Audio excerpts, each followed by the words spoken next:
இளைஞர் ஆணவ கொலை வழக்கில் சுர்ஜித் மீது குண்டர் சட்டம் பாய்ந்திருக்கிறது. அண்மை செய்தியாக பார்த்து வருகிறோம். இளைஞர் கவின் ஆணவ கொலை செய்யப்பட்ட வழக்கில் கைது செய்யப்பட்ட சுர்ஜித் மீது குண்டர் சட்டம் பாய்ந்தது. ஏற்கனவே அவரது பெற்றோர்களான காவலர்கள் தம்பதி மீது வழக்கு பாய்ந்த நிலையில் தற்பொழுது சுர்ஜித் மீது குண்டர் சட்டம் பாய்ந்திருக்கிறது. அண்மை செய்தியாக பார்த்து வருகிறோம்.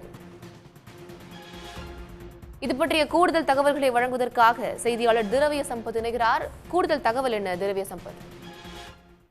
அதாவது தூத்துக்குடி மாவட்டம் ஆறுமுகமங்கலத்தைச் சேர்ந்தவர் ஐடி ஊழியர் கவின். 25 வயதான இவர் சென்னையில் ஒரு மிகப்பெரிய நிறுவனத்தில் வேலை செய்து வருகிறார். இந்த நிலையில இவர் நெல்லை மாவட்டத்தைச் சேர்ந்த பாளையங்கோட்டை பகுதியைச் சேர்ந்த ஒரு இளம் பெண்ணோடு கடந்த 11 ஆண்டுகளுக்கும் மேலாக ஒரு காதலித்து வந்துள்ளனர்.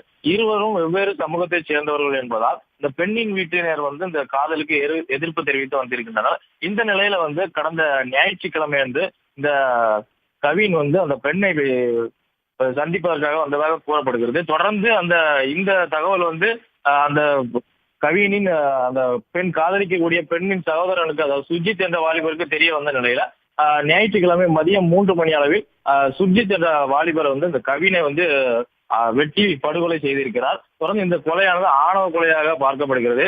இந்த நிலையில சில மணி நேரத்திலே அந்த சுர்ஜித் அந்த வாலிபர் பாளையங்கோட்டை காவல் நிலையத்தில் சரணடைந்திருக்கிறார்.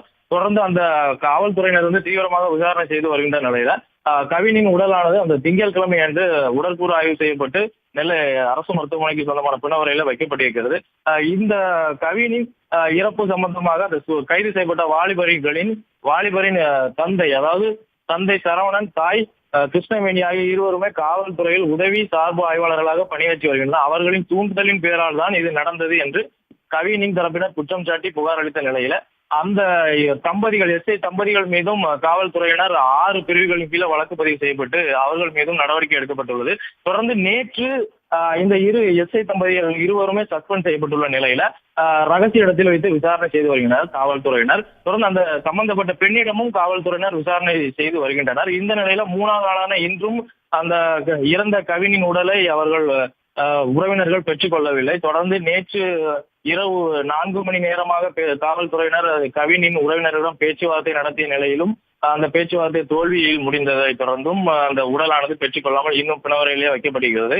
இந்த நிலையில இன்று தற்போது நெல்லை மத்திய சிறையில் அடைக்கப்பட்டிருக்கக்கூடிய அந்த சுர்ஜித் என்ற அந்த கொலையாளியை தற்போது கமிஷனர் சந்தோஷ் காதிமணி அவர் மீது குண்டர் சட்டத்தில் நடவடிக்கை எடுக்க உத்தரவிட்டுள்ளார். தொடர்ந்து மேலும் கவினின் உடலை பெற்றுக் கொள்வதற்காக அவரது உறவினர்களிடம் தொடர்ந்து பேச்சுவார்த்தை நடத்தப்பட்டு வருகிறது. இருந்த போதிலும் சரவணன், கிருஷ்ணவேணி தம்பதியை கைது செய்தால் மட்டுமே நாங்கள் உடலை பெற்றுக் கொள்வோம் என்று கவினின் உறவினர்கள் திட்டவட்டமாக இருப்பதால் பெரும் பரபரப்பான சூழ்நிலை ஏற்பட்டு வருகிறது. உடனுக்குடன் செய்திகளை தெரிந்து கொள்ள சன் நியூஸ் பெல் ஐகானை கிளிக் பண்ணுங்க.